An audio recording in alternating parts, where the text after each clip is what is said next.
Hello. Hi. Hello. How's everyone doing? I hope well. Of course they're doing well. That's my hope. If I had to hope how everyone's doing listening to this, I would say, I hope well. It's well. The conversation in the chat is very light, so of course everyone's doing well. We're debating who is the better driver between Pink or Lady Gaga. Yeah, so if you haven't come to a live podcast recording, this is like the important discussion you're missing out on. Yeah. Because I feel like the world needs to get to the bottom of this conundrum. Yes, You know? and it was established that Lady Gaga might not be a good driver because she grew up in New York City. Right. And I established that I think Pink is an excellent driver because when she hangs upside down doing her little circus shows, she's good at keeping cool, calm, and steady. Do you think Pink would like you calling her like brand of performance, quote unquote, circus shows? It's circusy. Like, what am I supposed to do? Like an aerial act? Yeah. That's a circusy vibe. It's like an aerial. I haven't seen her do that aerial stuff in a minute. Like, I assume she's still doing it, maybe not to our knowledge. But I feel like there was one time she did it on like maybe the Billboard Awards a few years ago, and she was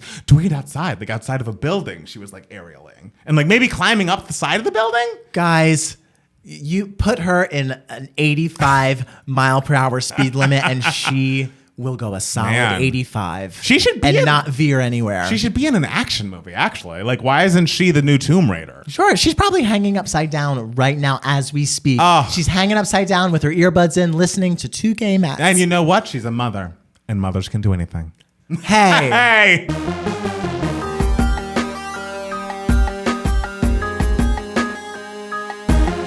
Hi, everybody. Welcome back to 2 Gay Mats. It's Matt Palmer. And it's Matt Steele. It's another week. We're back here, excited about what happened last week, which wasn't, I mean, I guess it was some stuff, but a lot of the stuff didn't have as much to do with us, news-wise. Like, Yeah. we can say, like, how much do we really have to say about the Queen? She was 96. I'm sure she had close friends and family. She lived a long, full life. Colonialism is bad.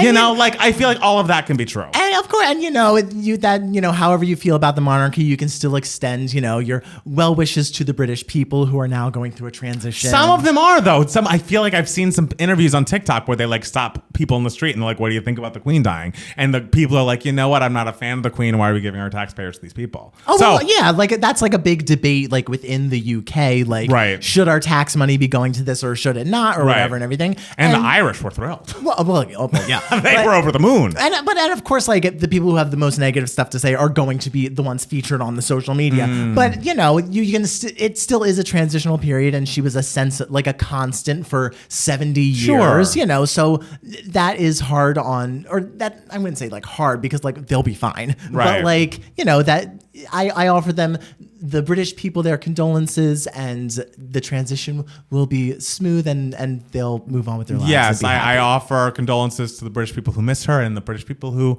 or non-British people who feel like they have been wronged by colonialism and or the monarchy. I wish them grace and love and happiness and light. And she was 96, guys. Like, I hate to be a bitch, but like, oh, I mean, no 96. one was like shocked. Right, here. like, And I hope Meghan Markle's doing great. I loved her interview with Mariah, even though I felt like she could have asked Mariah more questions. And she got offended when Mariah called her a diva, which is like, she's like, really? What'd you read about me in the press? And Mariah's like, no, I meant your fashions. Because, like, spoiler, Mariah's not reading about anyone in the press but her fucking self. Mariah knows nothing that's going. Mariah's just like, well, we wish everyone the best. I know, absolutely. So, anyways, if you want to hear Meghan Markle and Mariah get into a conversation about the word diva and then Meghan get offended by Mariah by accident, listen to that podcast. But instead, listen to our podcast. Yeah, exactly. Why am I promoting her? We have a serious discussion. It's Exactly. like, who is the better driver? Pink or Gaga? Pink Matt or Gaga. Steele. Yes. How was your week? My week was nice. Yeah? It was a lot of working, a lot of praying. Oh, good. Okay.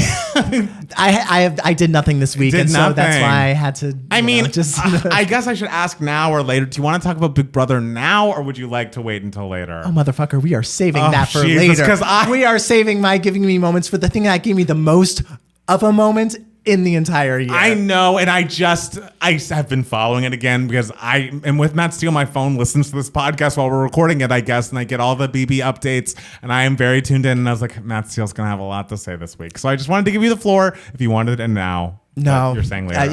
It will be the cherry on top of this excellent podcast episode, ladies and gentlemen. Okay. How was your week, Matt Palmer? My week was good. Got back to work after the long Labor Day weekend, which was lovely to have. We went over to our friend Jeff and Jean's house on that Labor Day, visited with our kid Owen, had a great time, played some Mario Party, I love. And then this weekend was Jackson's birthday. Everyone wished Jackson a happy birthday. Jackson. So we had a very fun day on Saturday. we went to the Long Beach aquarium because they were touting that they had a big babies exhibit. And is there anything Jackson loves more than like a baby animal? No. We get there. I will say the aquarium was nice, perfectly fine. It kind of paled in comparison because we'd also been to the Georgia aquarium kind of recently, which is like giant and, you know, state of the art and all this. And it was like a little smaller, a little more down home, but it was cute.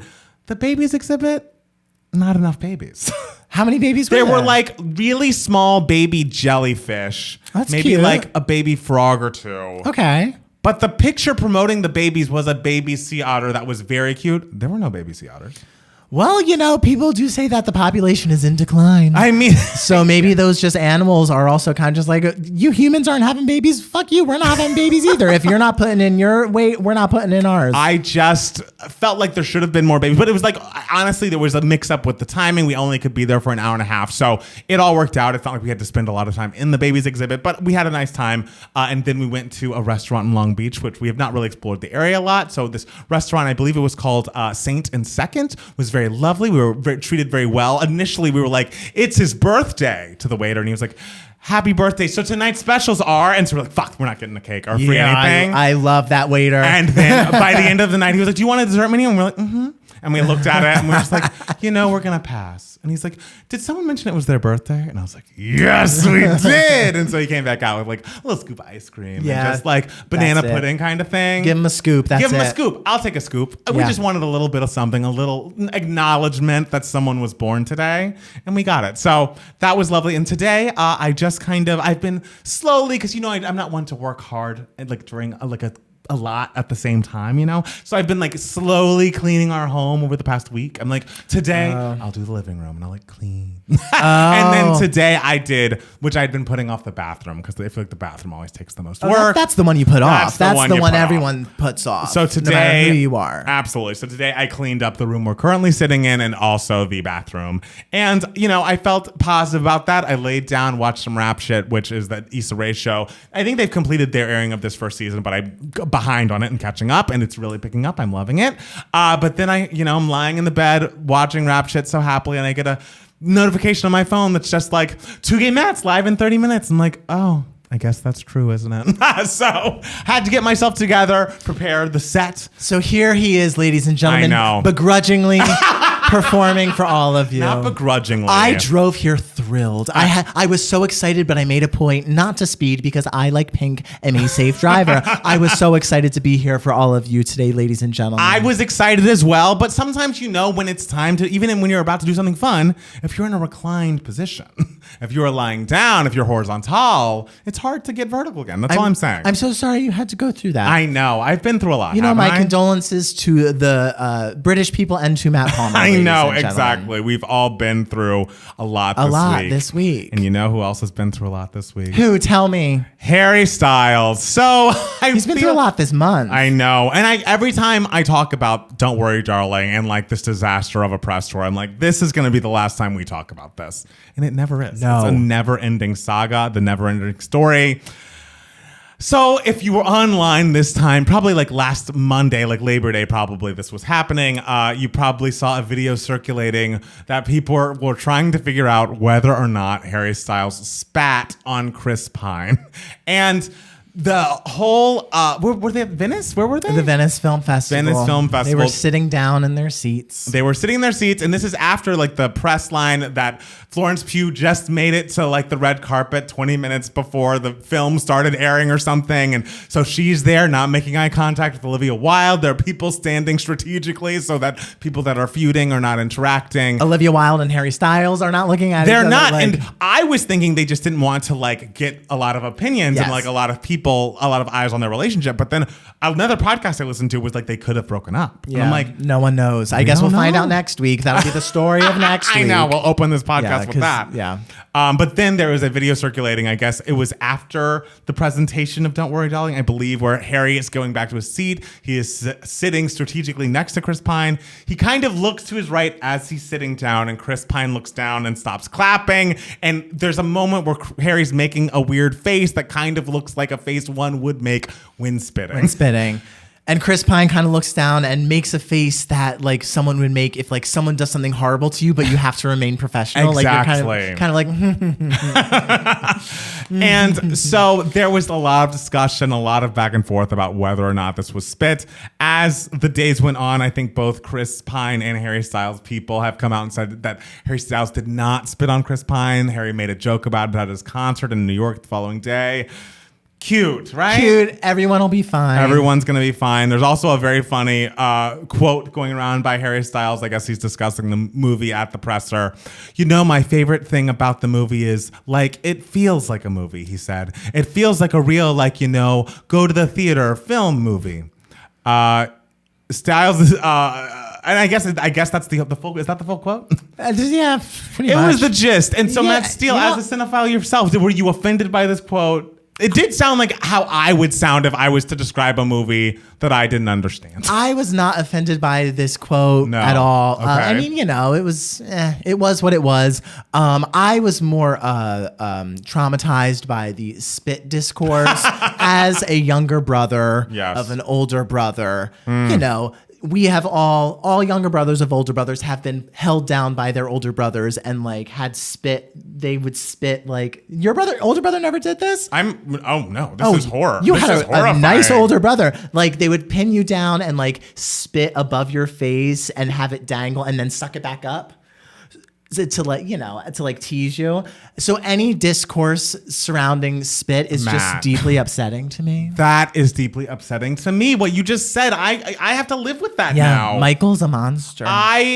I am traumatized. Did this happen to other people? There needs to be a class action lawsuit against older brothers because this did not happen in my home. I feel like the most kind of fighting we did was very much like me hitting him and then running downstairs and telling my mom he hit me. Oh, I loved that. Which was kind of my vibe as a younger brother. So yeah, there was no spitting going in or out of anyone's mouth. So one time the string of I don't want to hear more about this. One time the string of spit broke and landed right on my forehead, and my mom was present when it was happening, and my mom was yelling at him like, stop doing that, stop doing that. But when it broke and landed on my forehead, my mom just started cracking up. We need to move on. The other quote from Harry Styles is that he felt like he had no idea what he was doing in the film. I guess he was trying to say it's exciting to act because, you know, he's used to doing music by now. But he says, quote, I feel like I have no idea what I'm doing. As someone who knows what he's doing behind, you know, in front of the camera. How do you feel about this? I do know what I'm doing, yes. don't I? No, I mean, I see what I got from the quote was him saying like, oh, I feel like the thing I like about acting is I don't know what I'm doing is the sense that like I can really like release myself and have let go of all control and everything. Yes. And feel like I don't know what I'm doing, but like that's what makes the performance good when you just let yourself go. That's how I interpreted it. I don't think that's right. That is coming from a very learned NYU Tisch School of the Arts point of view. This is like, he literally doesn't know what he's doing. You know, maybe it's a mix of both. Okay, you're being very kind. We all saw that Policeman trailer or whatever the fuck it was, and I think he was right when he said he had no idea. Listen, I'm trying to give a lot of grace to the Brits this week, okay? Clearly. And then lastly, the reviews are bad. Which, I mean, doesn't matter at this point. People are going to see this movie just out of, like, curiosity. Oh, I mean, the fact that this movie is, like, selling out already and it, like, doesn't even open for 2 weeks is brilliant. Like, the publicity surrounding this film was exactly what the movie needed. I can't wait to see it. Maybe Olivia Wilde was like, all right, I know this is not book smart, so we have to get asses in seats one way or the other, and maybe she concocted all of this. I love that. I mean, we love that. The giant, brilliant plan. Well, speaking of dramatics, Lea Michele's Funny Girl debut happened this week. Oh my God. And apparently there was an audible laugh when Fanny Bryce says the line, I haven't read many books, going back to the whole Lea Michele can't read thing. But I will say, as someone who is, you know, not a fan of how she treated people on the Glee set, I think she's a bit of a monster. Every video I've seen of her or heard of her, because you can't really see much of anything, she sounds fucking amazing. Oh, I mean, she's been preparing for this role her entire life. Absolutely. And the thing I have to say about those bootlegs, though, is I have seen multiple ones and other bootlegs of other, like, Broadway shows. It's like, if you people in the audience don't shut the hell up and stop screaming after every single line. Like, it's not just Lea Michele and Funny Girl. It's like, the Into the Woods revival. It's like, do we really need to scream and hoot and holler every single time the baker's wife sings It Justifies the Beans? Like guys. It also, to me, I felt like when I was as a young person and like in theater classes and, going to see shows, we were told to shut the fuck up. Shut the fuck audience. up. Like they're working and like, it's not a concert. Like it's a very different experience. It's a different experience. And I get it. Like a lot of people in the audience are like big Lea fans and they believe that Glee was real life. And so that's worrying. I mean, like, the cult of Glee runs strong.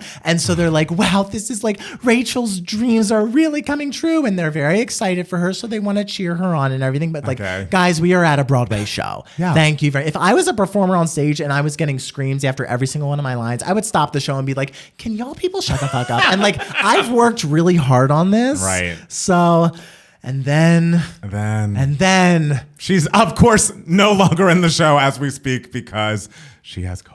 Like, what? It's been, how many performances did she do? Probably like 4 or 5. I don't like if that. Can we just call it Julie Benko's Funny Girl and call it a day with some like celebrity, casts coming in every once in a while when they don't have COVID. Sometimes Lea shows up. The plot of like this, like all this dramatic stuff happening and her finally getting to play the role and everything and her getting COVID immediately. is literally written by Ryan Murphy. Like it is Ryan Murphy's world and Lea Michele is living in it. I think we just need feud Lea Michele versus everybody. Like I need all of the people she has feuded with over time because the list is long. Yes. And it's just time we discuss it. It's just a lot happening and I'm overwhelmed. It's overwhelming, but at least, you know what? Good thing she's good. And if there's a good thing to come out of this entire production, I hope Julie Benko is a giant star after the end of it. Oh, sure. Oh, Julie Benko's having a great time. I was going to say. She's having a great 2022. If anybody's coming out of this smelling like roses, I imagine Julie Benko is the one. Oh, give her a special Tony. Like, goddamn. Truly. And you know who needs just a Tony? I don't know if this is true. Whatever. Who would love a Tony to complete or continue their EGOT? Miss Kelly Clarkson, who's on the cover of Variety discussing her, the show coming back. Kelly Clarkson talk show, I believe, comes back next week, which is great. We love new karaoke performances. I'm sure the show is fun and lovely. I won't be watching. But most importantly, the Divorce album is really fucking coming. It's coming. It's coming in 2023. Divorce album confirmed. And I feel like a lot of people in response were like, 2023, oh my God, that's so long, that's so long. And me, I heard her quotes and like she would talk to the Dixie Chicks on her, or the Chicks, on her show and be like, how did you feel brave enough to put this raw album out about your ex-husband? Because you have children, I have children, and I'm just considering not releasing this stuff. And I was like, Kelly, we need this. We are all your children? Yes. And we realize like, sure, your children come first, but like, the rest of your children come second. And it's like the fact that we felt like the beginnings, like tip of the iceberg of your anger with your Happier Than Ever cover and Merry Christmas to the One I Used to Know, the other tracks on the Christmas album that are like oddly angry. We need this. We need a full cathartic release. I believe this is going to be her best album since, I don't know, a Breakaway. Like it's going to be unbelievable. Because the thing is, she, as a writer, she has said, if I'm not inspired to write anything, I don't really fucking write. And like, I'll take other people's songs, I'll sing the shit out of them, and I feel fine with that. And she has something to write about. And when she has something to write about, we get Because of You, we get Piece by Piece, we get Sober, and to get an entire album written by Kelly, emotions at the forefront. We deserve that. Kelly, you will be teaching your children how to express themselves and to put their broken hearts into their art and to not lash out at others. It's please put it out. Thank you. And she is. And she is. And the thing is, I think it's just been done for a while. Mm-hmm. And she told the label, she's like, hey, here's the album. It's done. I need to get through the actual divorce before I get out. Like, I cannot have this man using my lyrics in court against me to try to get custody or to try to get this Montana house. And I think it's all been litigated. Everything is settled enough that we finally get to hear the music. I can't wait. I can't fucking wait. And it's like, I can't think of an album I'm more excited about in 2023. Oh, 2023 is going to be it. Like, it's going to be an amazing year thanks to Kelly Clarkson. Yes. I think it's very smart that she's like, okay, also Taylor's releasing end of 2022 and Beyonce's Act 2 Renaissance is rumored to be coming out end of 2022. So I'll wait till 2023. Thank you. Hey, that's great. That's All great. our girls are here and I love that. Are you excited about Nicole Kidman's AMC sequel that she's filming? Of course I am. I don't understand what a sequel to this like PSA about like go to the movies could even be. And I realize it's become a camp classic and people know the words and have it tattooed or whatever the fuck. But I'd like, what else do we have to say? That we still come to this place for magic. She's just gonna say still before every line, and like that's gonna be it. Yeah, this is, we're still here for magic. I just hope that like this is something that drives me nuts in that Nicole Kidman ad, and no one else talks about it except for me, and I feel like I drive everyone nuts when I talk about it. Okay. In the final shot where the camera, not the final, the second to final shot where the camera like goes down, it's like a faraway shot, and she's sitting in the audience. She's looking off to the side. She's not looking at the movie screen. Okay. And so it drives me nuts every time I see it. And like no one points it out. If it helps you, I've never noticed that. If you see a movie on a big screen and the next time it goes to that clip of the camera like coming down, look at her eyes. You will see that she is like actively like looking far to like her right or to her left or whatever. It seems like maybe this was like a test shot that they were doing and they couldn't get like a real like good one of her like looking, but they just decided to use this footage anyway. Like I can't be the only person who has noticed this. I'm sure you're right. I just truly, there's such fanfare around this thing that I feel like as a film Twitter gay, I'm just like feeling like, good for y'all. I'm glad you have this thing that makes you so happy, but I feel nothing. I love it every single time. The fact that people clap for it lightly whenever it pops up. Wow. I think it's lovely. It's something that brings us all together. That ad is like the Queen.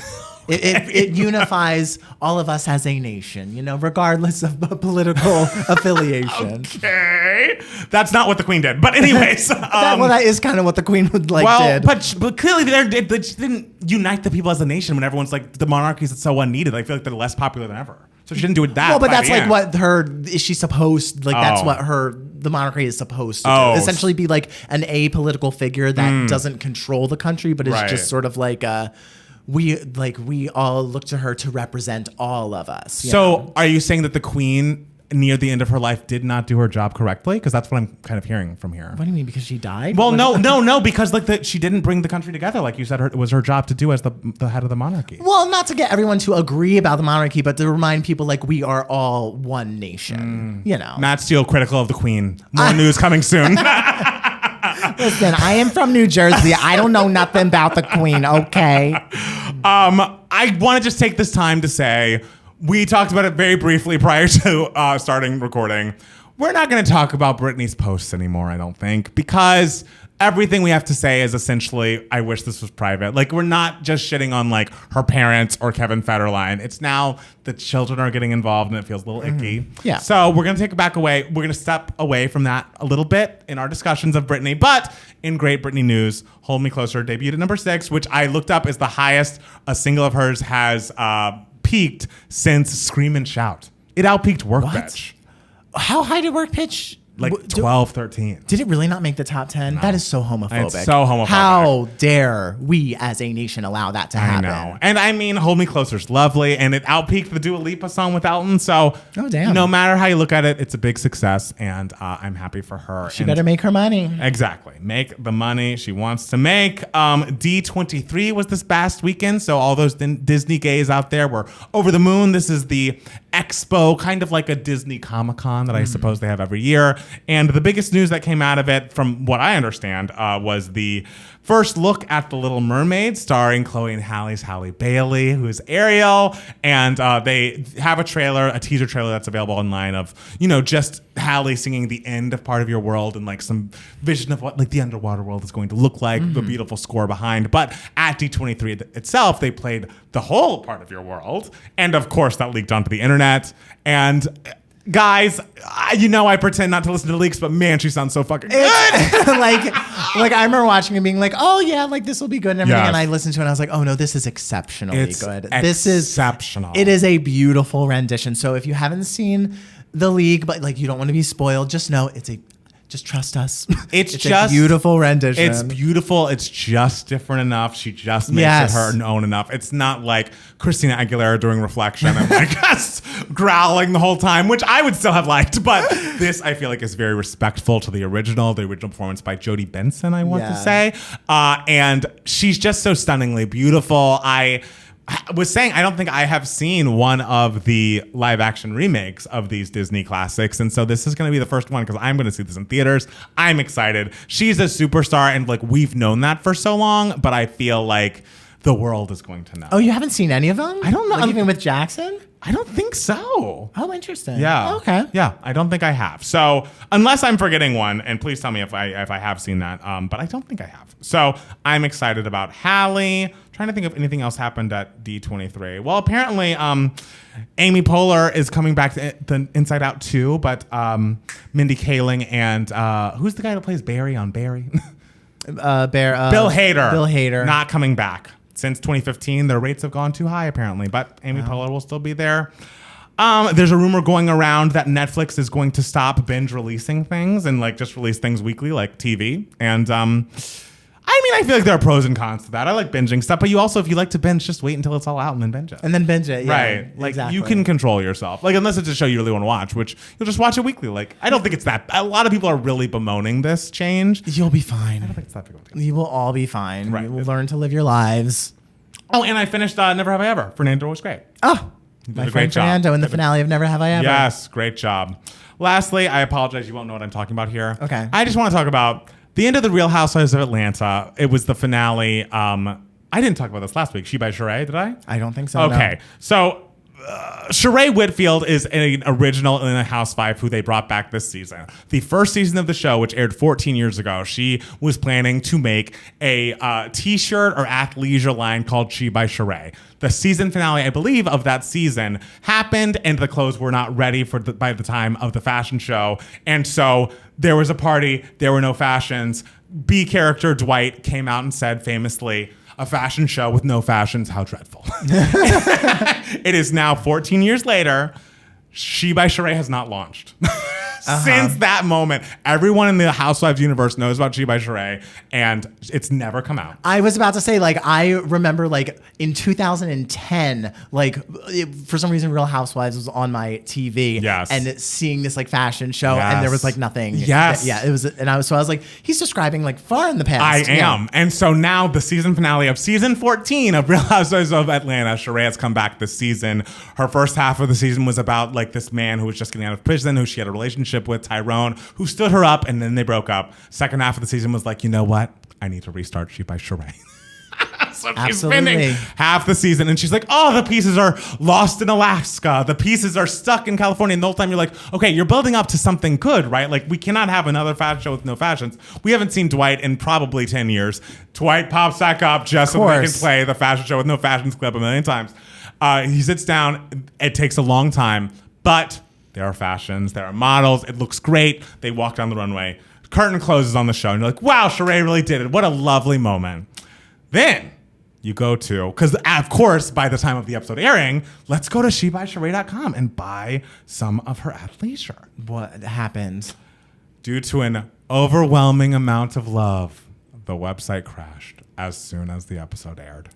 As soon as the episode aired, it is down. I believe it is still down. It did somehow come back up, and you will notice that the beautiful pieces that were shown on Atlanta Housewives are not available, but pieces that are literally available on Amazon.com or Shein.com for like $20 are exact copies of those, but with like a star that says She by Sheree planted on it, are uploaded, and they're available for like a good $140, $160 for like leggings. Well, how many are you buying? Absolutely zero. It's just like wild to me that after 14 years you couldn't get this together, and Sheree famously doesn't like to pay people if she doesn't like their work. And so there's a rumor going around that some designer came in last minute, put this entire show together, and she didn't pay him, and that's why he won't give her the designs to actually sell them. Oh, it's wild. Like, she doesn't pay people who like redo her fucking house. Like, she doesn't pay so many important people in her life, and just has gotten away with it. That's forever. psychotic.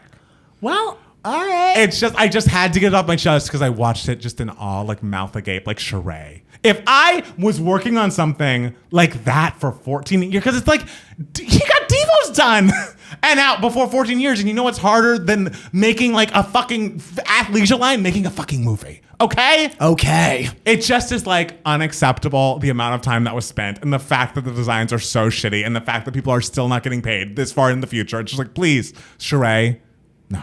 Yeah. No. It's over. Speaking of Devos, yes, I found out yesterday that Devos is now available in Australia on Tubi. All right. Which, like, That I wasn't aware that was happening because like the international release like was supposed to be through something else. So if you are not in the country, can you tell me if Divos is available in your, just so I know what the hell countries Divos is available. I love that. I'm like, I heard that my song was on the Young and the Restless. You're like, I heard Divos is in Australia. Why aren't we in the loop? I don't know. Why are people not telling us when things about our art happen? This is the loop of the empires that we have created, and we are just out of it. We are just so far out of it. Maybe one day we'll get invited into the room where it happens. One day we'll get invited into the rooms that we built. Exactly. We built the rooms and got locked the fuck out.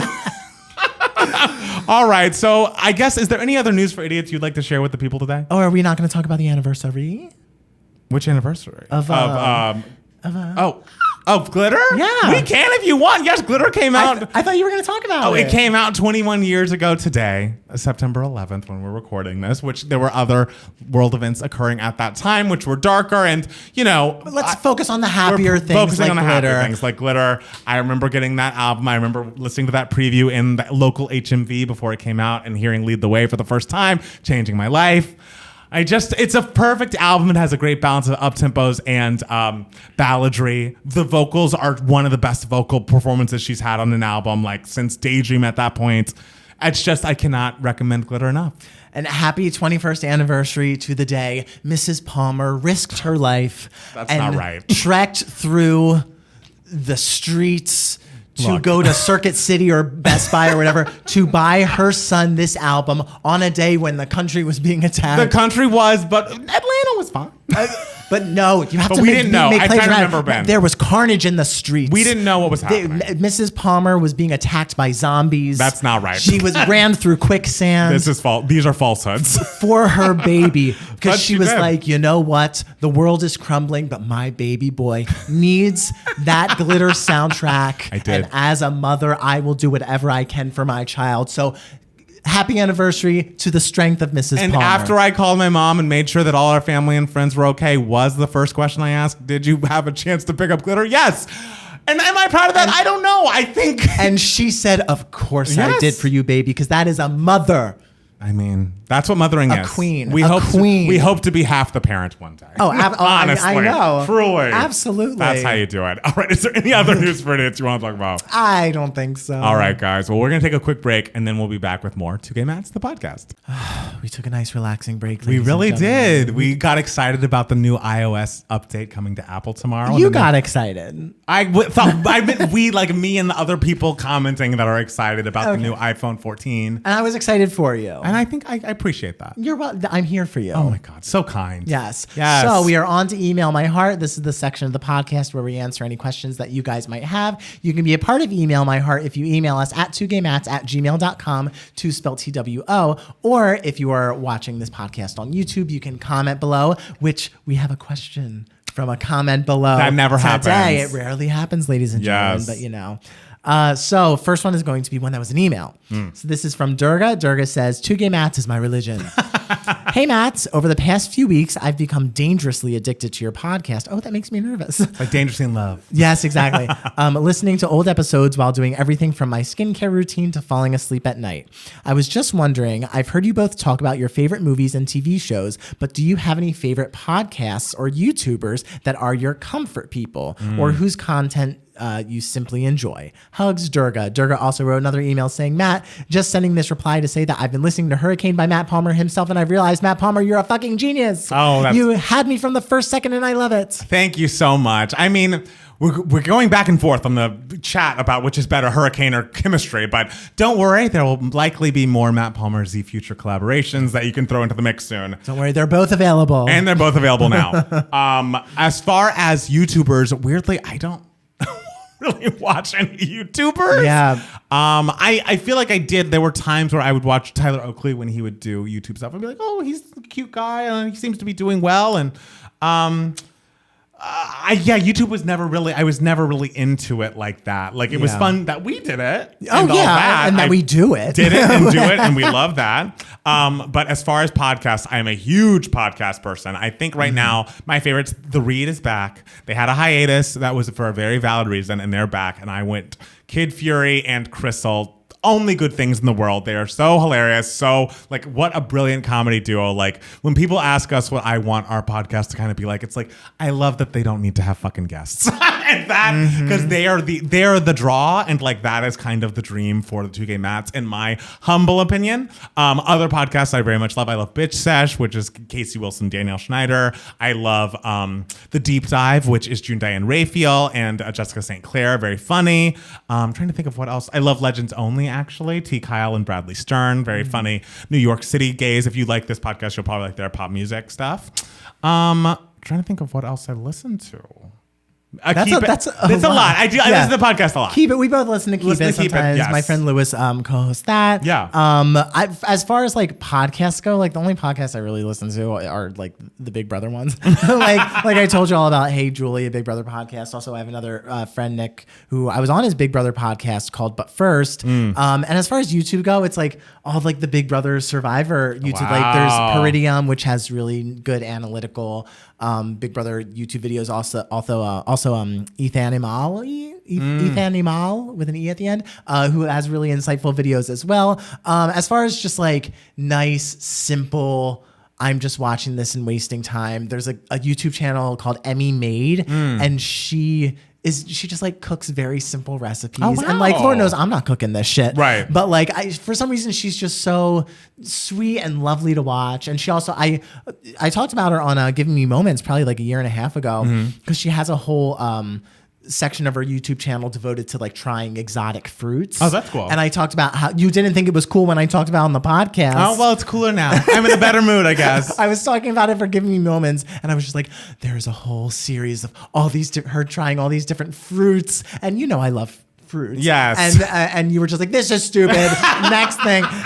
And so you should give it a watch. She just has a lovely, warm personality.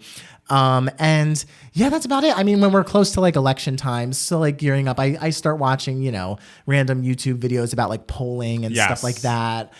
Just, with my fingers crossed, being like, please let me hear something I want to hear. I worry about the YouTube political stuff sometimes, because I just know there's so much misinformation out there, and you're afraid that like something's gonna pop up on your feed that you don't want to pop up on your feed. I don't want to see that. Also, want to shout out to DJ Bob. The DJ Bob Show is amazing. Oh, the DJ Bob Show. Wonderful patron, has amazing interviews. So if you want the interviews, go there first. Yeah. Oh, and another podcast.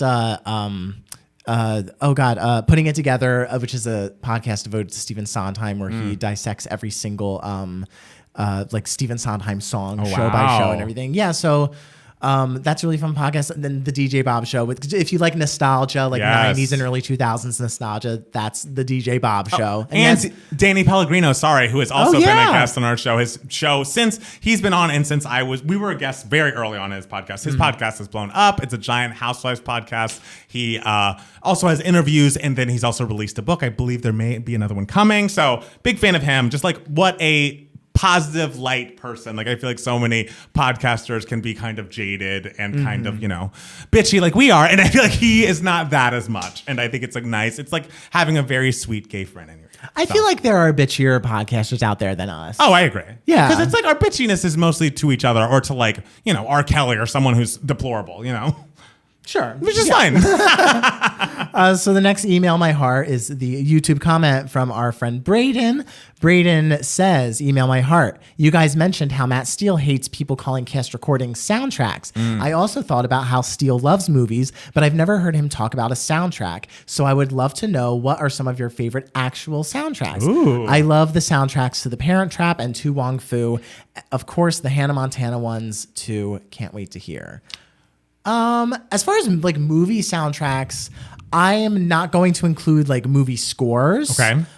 Just because I don't really consider those sound. I consider like an album of a movie score like a different thing. Yeah. And I'm also not going to include like a musical movie, because to me that's not even really like I guess it is a soundtrack technically, right? Because it comes from a film, but I consider that like the film cast recording, okay, kind of like the High School Musicals and everything, right? But as far as like a movie soundtrack, where it's like these are all songs that were not written for the movie, or are included in the movie. The Hustlers soundtrack. Like, remember Hustlers? That had a very good soundtrack. An amazing soundtrack. Yes. That was like, yes, you really are thinking about what the gays want. Yes. And also they use a show tune They used the song "Next" from Jacques Brel is Alive and Well and Living in Paris in that movie, which was brilliantly utilized in the movie. So I just remember my jaw being on the floor when that song came on in the movie. So I was like, the soundtrack to this movie is incredible. Also, Promising Young Woman, obviously, the soundtrack to that movie is iconic in every single way.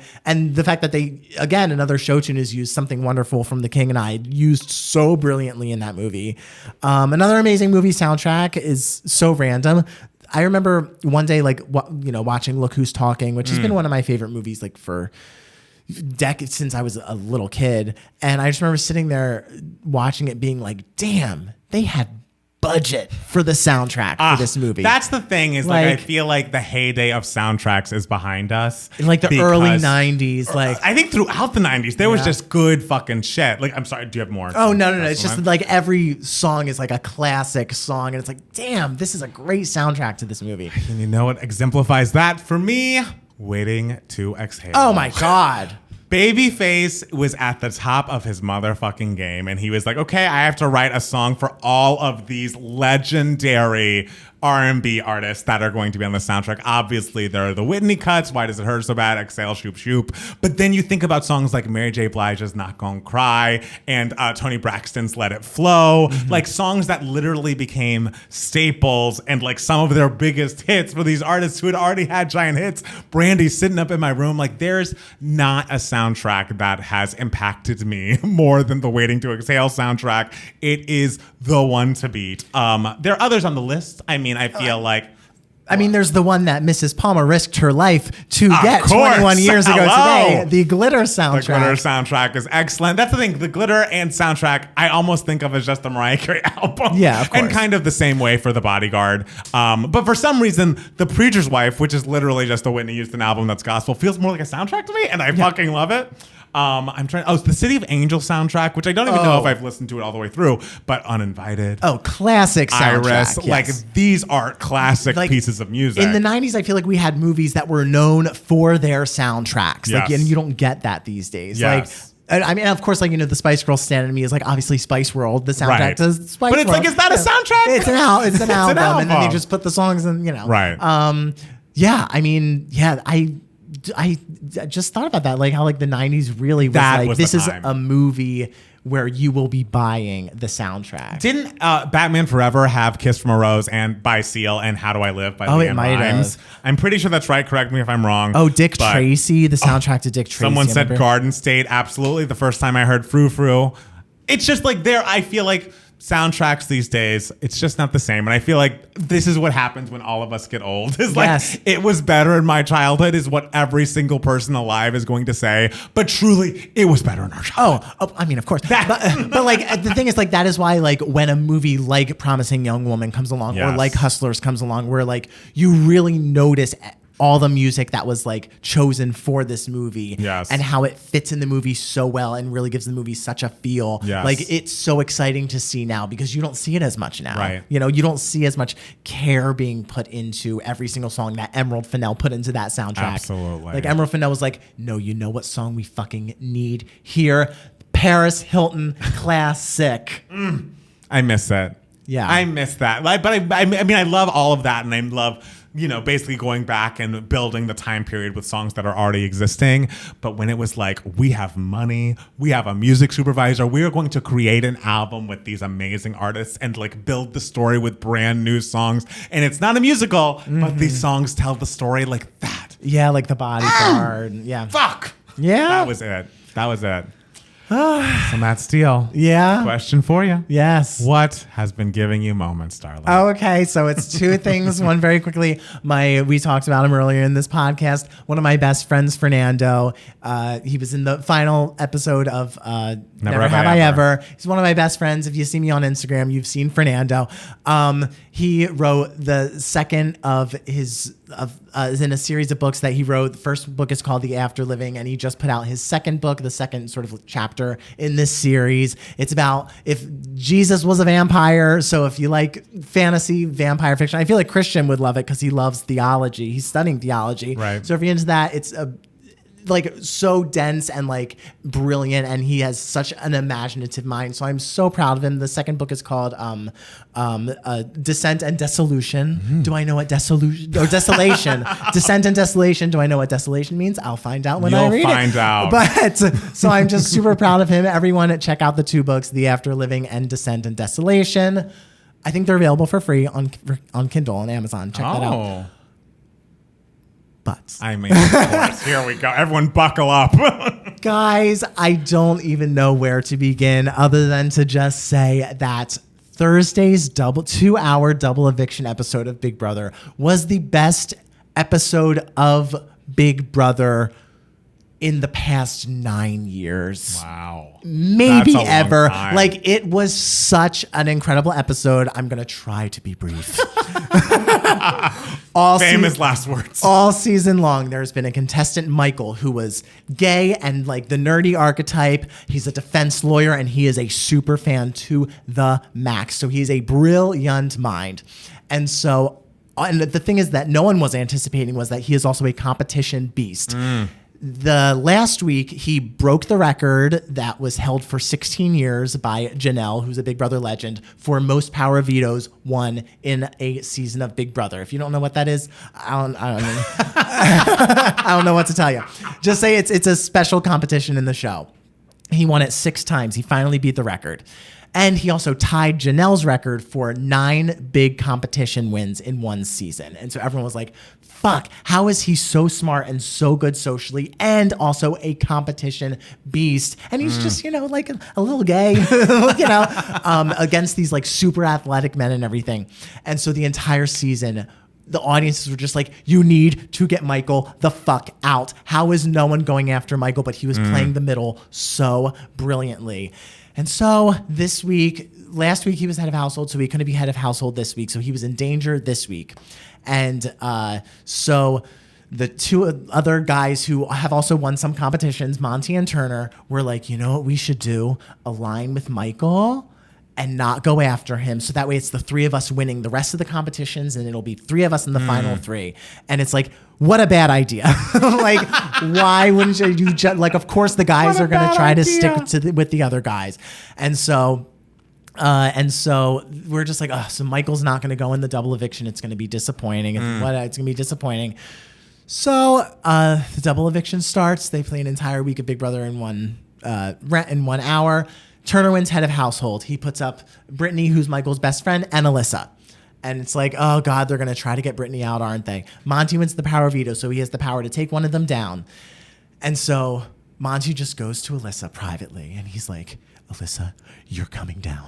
You're coming down. And I was like, wait, is he putting up like Taylor? Like, and they're going to try to get Taylor out, which would also be a very big move because she's going to win if she makes it to final 2. But they're like, oh, what are they doing? What are they doing?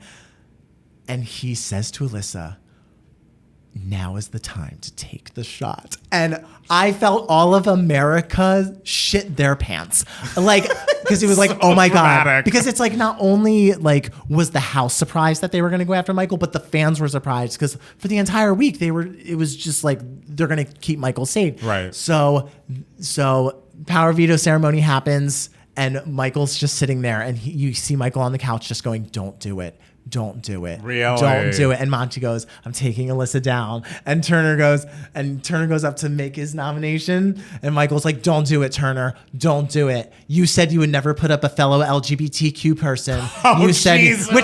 which Michael is the last person to like feel that that's like a person. He's the last person to hold a grudge against that. But at this point, he has to do whatever he can. He has to pretend like he's angry that like Turner would do that. And Turner's just like, I have to put up Michael, and everyone's like, ah! So then it's time to give their final pleas. And Michael knows he's done for. He knows he's fucking done. And so but Michael is not giving up. And he's a defense attorney. So what does he do? He's sitting next to his best friend since day 1 in the house.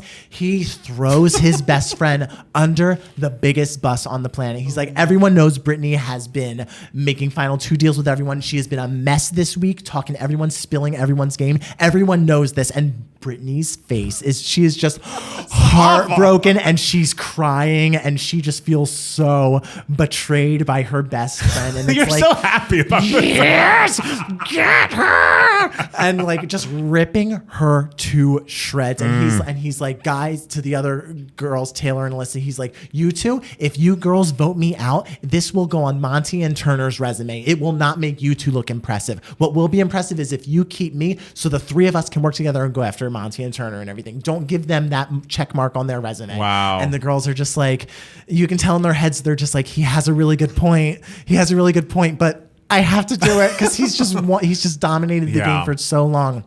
So, of course, they vote Michael out and everything. Brittany's in the chair crying next to him. It's live, baby. And then after Julie announces by a vote of 2-0, Michael, you have been evicted from the Big Brother house. Michael gets up from his chair and he goes, everyone can remain seated. I just have one thing to say. And he walks out the door without saying anything. And everyone is just sitting on the couches, just like, woo, totally blindsided. The great thing about all of that was he knew he didn't stand a chance once he was up there. But the super fan in him was just like, I, A, am going to make great television, and B, I am not. They're going to have to drag me out of this, which for the past several years, people are just like, well, I guess it's my time. And in their final pleas, they're just like, I want to give glory to God and I want to thank CBS for having me. It's like, no, fuck CBS. Fuck all of this. Fuck all of you. Keep me, you fucking losers. That's what I would be doing. And you know, the superfan in Michael had that exit planned for years. Oh, you know I did. He knew he was like, if I am ever evicted, this is how I'm going to go. This is what I'm going to do. And like he left, Julie interviewed him and Julie's just like, you did all that. You said all that about Brittany, and Michael's like, I feel horrible, but like I feel horrible for doing it, but like if I didn't do it, I would regret it for the rest of my life. And so it's just is Brittany pissed still now? No, she knows that he probably just like that he did what he had to do. Right. He was going to fight his way out. So she's fine now, but she was really devastated at the time, and it was thrilling to watch. And so I just hope that this sets a precedent for future players that like, because for so long everyone was just kumbayaing and everything, and there's been like, it felt like people didn't really want to be there, and I hope this sets a precedent and shows people like, when you are in danger, fucking burn the house down.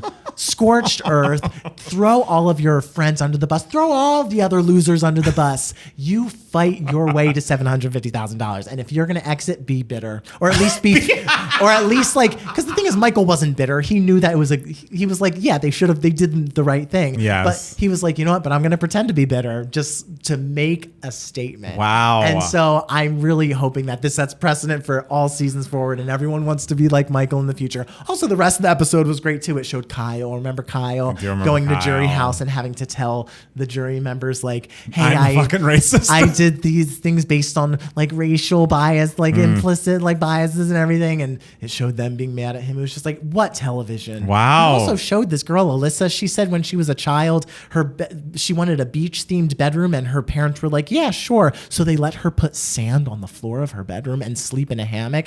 And I was just like, for how long? I have no idea, but like it was a wild episode, guys, because I was screaming at my TV for that just as loud as I was during the whole Michael eviction thing. I was like, what the fuck? It's a great 2 hours. Wow. Thank you for giving me your time, ladies and gentlemen. That was shorter than I expected, actually. Oh, really? To me, it felt like I was here for 20 hours. You were explaining, but it was more succinct than I was expecting. Thank you. I am proud of you. I was nervous the whole time. You did a beautiful job. Much like, what's his face? Michael? Michael. Much like Michael. He spilled it He spilled all. it I'm all. so proud of him. He walked out of there in 6th place, but a legend. So, well, for me, I apologize because I have to talk about reality TV as well. Oh, no. I just need to tell you that on top of that finale of Atlanta that we just talked about, Beverly Hills this season has been fucking awful. They've been talking about nothing, arguing about nothing, when this whole Erica drama of like, oh, your husband who you were with has been defrauding plane crash victims, which was the whole storyline last season. But she essentially is like, I don't talk about that anymore, and so I'm going to get super drunk in every scene so the storyline can be like, I drink too much. And then last week, Crystal, who has not been doing enough, was like to Garcelle was like, you know what? It is all over the news that Erica Jane has received these $750,000 earrings from her ex-husband that could just be given back to the victims so that they could begin rebuilding their lives. And why will she not give those earrings up? And I'm going to ask her about it. And Garcelle was like, this was back when The Real was still on and Garcelle was a host, and she had filmed an episode where they asked her about the earrings and what she thought. She's like, I'm going on this trip to Aspen and the episode hasn't aired, but I said what I thought on television, so I should probably tell Erica. Oh, that's beautiful. They get in the conversation to discuss.